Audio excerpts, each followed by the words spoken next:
Corrected script, grammar fixed and numbers removed. कौन है? प्रियांश है, अंश का बेटा। अंश का बेटा। तुलसी ने अंश के बेटे रियो को गले लगा लिया। तुलसी सदमे में है कि आखिर अंश का बेटा यहां कैसे आ गया, क्योंकि सास भी कभी बहू थी कि आने वाले एपिसोड में बहुत ही जबरदस्त और धमाकेदार ट्विस्ट देखने को मिलने वाला है। दोस्तों, आपको बता दें कि अब यहां पर कहानी एक इंटरेस्टिंग मोड़ ले चुकी है, क्योंकि अंश का बेटा सामने आ चुका है। उसे देखकर तुलसी की सिट्टी पिट्टी गुल हो जाती है। जी हां, तुलसी एकदम शॉक में आ जाती है। वहीं करण का एक औरत के साथ अफेयर चल रहा है। यह जानकर तुलसी को विश्वास नहीं होता कि उसके बेटे करण ने उसकी परवरिश पर सवाल खड़ा कर दिया है। गुस्से में तुलसी करण पर थप्पड़ों की बारिश कर देती है। तभी अंश का बेटा रियो आता है और तुलसी का हाथ पकड़ लेता है। वो तुलसी से पूछता है कि वो उसके डैड को इतने थप्पड़ क्यों मार रही है।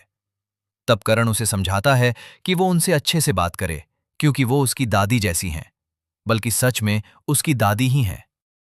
दूसरी तरफ अब करण तुलसी को सारा सच बताने वाला है कि रियो आखिर कौन है। दरअसल रियो नियति का बेटा है। अब सवाल यह है कि करण के ऊपर यह जिम्मेदारी कैसे और उसे अंश का बेटा कैसे मिला।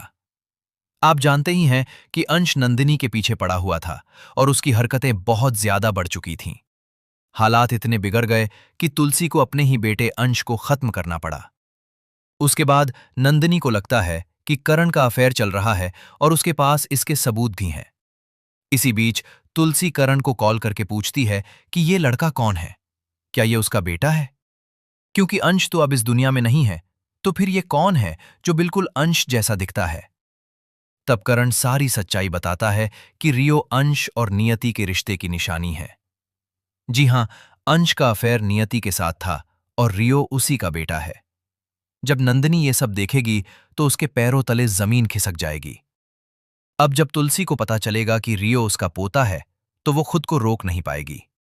उसने अपने ही हाथों से अंश को मारा था, जो एक मां के लिए बहुत मुश्किल फैसला था।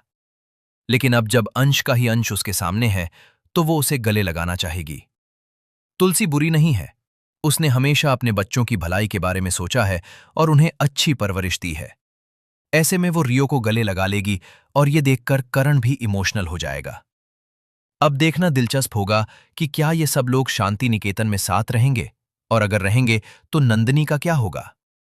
आपको क्या लगता है, क्या रियो और उसकी मां नियति कोई खेल खेल रहे हैं? हमें कमेंट करके जरूर बताएं। टीवी के लेटेस्ट अपडेट के लिए चैनल को सब्सक्राइब करना ना भूलें।